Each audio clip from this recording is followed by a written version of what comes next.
Hello, જાગુસ kitchen જર્નીમાં આપ સૌનું સ્વાગત છે. ફ્રેન્ડ્સ, આજે આપણે પાલક અને મગના એકદમ સુપર ટેસ્ટી, સુપર યમી અને સુપર હેલ્ધી ઢોસા બનાવીશું. આ ઢોસા એટલા ટેસ્ટી અને એટલા સુપર ઇઝી બને છે ને કે હું તમને શું કહું. તો ચાલો શરૂ કરીએ.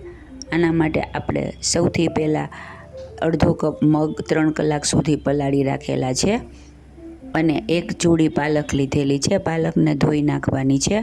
ત્યારબાદ તેને આપણે બ્લાન્ચ કરી લેશું. ગરમ પાણી કરી અને તેમાં 2 મિનિટ સુધી આવી રીતે પાલક પલાળી રાખવાની છે. તેને ઉકાળવાની નથી, ખાલી ગરમ પાણી એકદમ કરવાનું છે. અને ત્યારબાદ પાલક પલાળી અને 1.5 થી 2 મિનિટ સુધી રાખી અને તેને લઈ લેવાની છે. જુઓ, પાલક આવી રીતે સાવ સોફ્ટ થઈ જશે એટલે આપણે તેને લઈ લેશું. હવે આપણે મગને આવી રીતે 3 કલાક પાણીમાં પલાળી રાખેલા હતા, તેને કોરા કરી લેવાના છે. તેનું બધું પાણી કાઢી લેશું. ત્યારબાદ આપણે તેને એક મિક્સર જારમાં લઈ લેશું. ફ્રેન્ડ્સ, તમારી પાસે ટાઈમ હોય તો તમે ઓવરનાઇટ પણ મગ પલાળી શકો છો. હવે આપણે તેમાં બ્લાન્ચ કરેલી પાલક એડ કરીશું. ત્યારબાદ સ્વાદ મુજબ મીઠું એડ કરીશું અને 2 ચમચી રવો એડ કરીશું. આમાં રવો કોઈ પણ ચાલશે. ત્યારબાદ તેમાં 3 ચમચી જેટલું દહીં એડ કરીશું.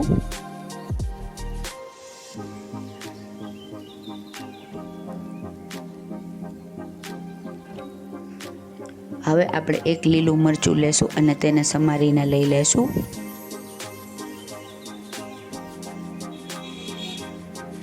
ત્યારબાદ આપણે તેનું ફાઇન બેટર બનાવીશું.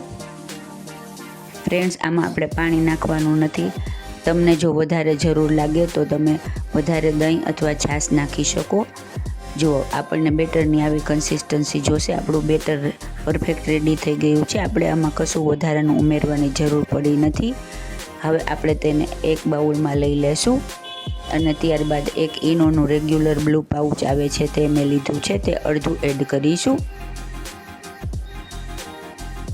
ફ્રેન્ડ્સ, તમારું બેટર ઢીલું થઈ ગયું હોય તો તમે થોડો રવો એડ કરી શકો. અને રવો એડ કરો તો બેટરને 10 મિનિટ સુધી રેસ્ટ આપવા દેવાનો છે. પણ આપણે આમાં અગાઉથી પહેલાં એડ કરી દીધેલો છે, હવે કાંઈ આપણે જરૂર નથી. જો આપણું બેટર એકદમ ફ્લફી અને લાઇટ થઈ જશે. અત્યારથી જ કેવો સરસ કલર લાગી રહ્યો છે ને, એકદમ ગ્રીન કલરના મસ્ત અને ટેસ્ટી ઢોસા ઉતરશે. ફ્રેન્ડ્સ, આટલામાંથી 5 ઢોસા રેડી થાય છે. હવે આપણે એક તવો પહેલેથી ગરમ કરવા મૂકી દીધેલો છે, તેને ઓઇલથી ગ્રીસ કરી લેશું.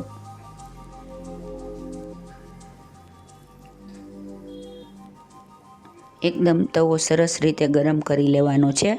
ત્યારબાદ પાણીનો આવી રીતે છંટકાવ કરી અને કપડું આપણે ઉપરથી બધું કોરું કરી લેશું, કપડાથી લૂછી લેશું અને ગેસની ફ્લેમ ધીમી કરી નાખશું. આવી રીતે આપણે ટેમ્પરેચર મેન્ટેન કરવાનું છે. આ પ્રોસેસ ખૂબ જ જરૂરી છે. ત્યારબાદ આપણે ઢોસાનું બેટર પોર કરીશું અને આવી રીતે ચમચો એક સાઈડ ફેરવતા જઈ અને આપણે ઢોસાને સરસ રીતે પાથરી લેશું. જુઓ, એકદમ સરસ ગ્રીન એવો આપણો ઢોસો પથરાઈ ગયો છે. હવે ગેસને ફાસ્ટ કરી નાખવાનો છે અને આવી બ્રાઉન કલરનો તેમાં ડિઝાઇન થાય ત્યાં સુધી આપણે ઢોસાને ફાસ્ટ ગેસે રહેવા દેશું. ત્યારબાદ તેની ઉપર ઓઇલ અથવા તો બટર લગાવીશું. મેં અત્યારે ઓઇલ લગાવેલું છે, તમે બટર પણ યુઝ કરી શકો છો. હવે આપણે તેને જો આવી રીતે ઉખાડી લેશું. એકદમ આરામથી ઇઝીલી તે એજ છોડી દેશે અને ઢોસો સરસ રીતે ઉથલી અને નીકળી જશે. જો આપણો એક મસ્ત ઢોસો રેડી થઈ ગયો છે. હવે આપણે ફરીથી ઓઇલથી ગ્રીસ તવો કરી લેશું અને એવી જ રીતે બધા ઢોસાને ઉતારી લેશું.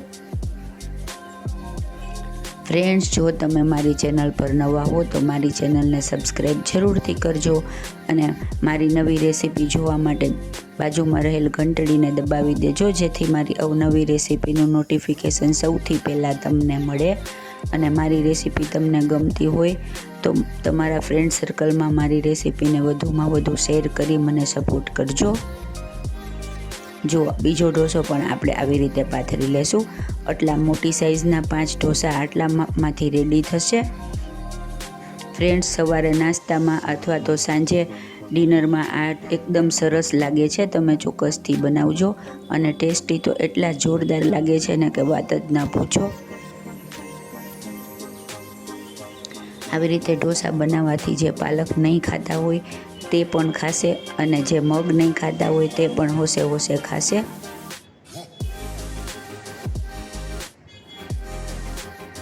આવી રીતે ઓઇલ લગાવી અને આપણે ઢોસાને ફરીથી આવી રીતે ઉઠલાવી લેશું અને આ વખતે આપણે ઢોસાનો રોલ વાળી લેશું. એકદમ ઇઝીલી એ જ છોડી દેશે અને તરત જ નીકળી જશે. છે ને એકદમ જોરદાર. જુઓ કેવો મસ્ત ઢોસો ઉતરી ગયો છે ને. ખાવામાં પણ એટલો જ ટેસ્ટી અને એટલો જ હેલ્ધી છે. ફ્રેન્ડ્સ, એકદમ હેલ્ધી, એકદમ ટેસ્ટી એવા આપણા ઢોસા રેડી થઈ ગયા છે. મેં તેને દહીંમાં તડકો નાખી અને તેની સાથે સર્વ કર્યા છે. તમે આને કોઈ પણ ચટણી, સોસ ગમે તેની સાથે સર્વ કરી શકો છો. દહીંમાં મેં રાઈ જીરાનો વઘાર કરી અને તેની સાથે સર્વ કર્યા છે.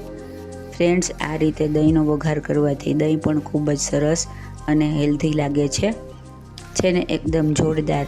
ફ્રેન્ડ્સ, જો તમને મારી રેસીપી પસંદ આવી હોય તો મારી ચેનલને લાઇક, શેર અને સબસ્ક્રાઈબ જરૂરથી કરજો.